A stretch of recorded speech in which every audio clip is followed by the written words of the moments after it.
শনিবার বিকালে বেলদা গঙ্গাধর একাডেমি প্রাঙ্গণে শুরু হলো দুদিনের বেলদা নাট্য উৎসব।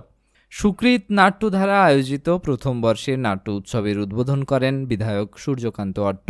এছাড়াও উপস্থিত ছিলেন বিশিষ্ট নাট্য ব্যক্তিত্ব যুগজিৎ নন্দ, বেলদা পুলিশ মহকুমার মহকুমা পুলিশ আধিকারিক রিপন বাউল, বেলদা প্রভাতী বালিকা বিদ্যাপীঠের প্রধান শিক্ষিকা ডক্টর লক্ষ্মী দাস অট্ট, বেলদা গঙ্গাধর একাডেমির সহকারী প্রধান শিক্ষক বিজন ষড়ঙ্গী, ভগবতী পিটিটিআই এর ডক্টর সিদ্ধার্থ শঙ্কর মিশ্র প্রমুখ।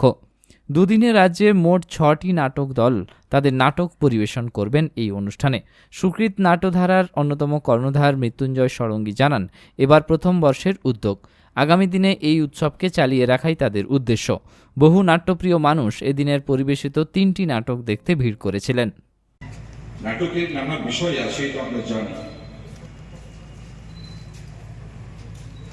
সমাজের সুখ দুঃখ, ভালোবাসা, যন্ত্রণা, অত্যাচার, অবিচার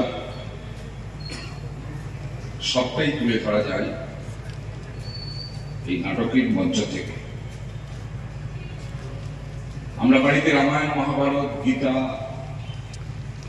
নানান পুরাণ, নানান কাব্যগ্রন্থ, নানান ধর্মীয় গ্রন্থ আমরা বাড়িতে পাঠ করেছি, বয়স্করা পড়তেন, আমরা শুনতাম।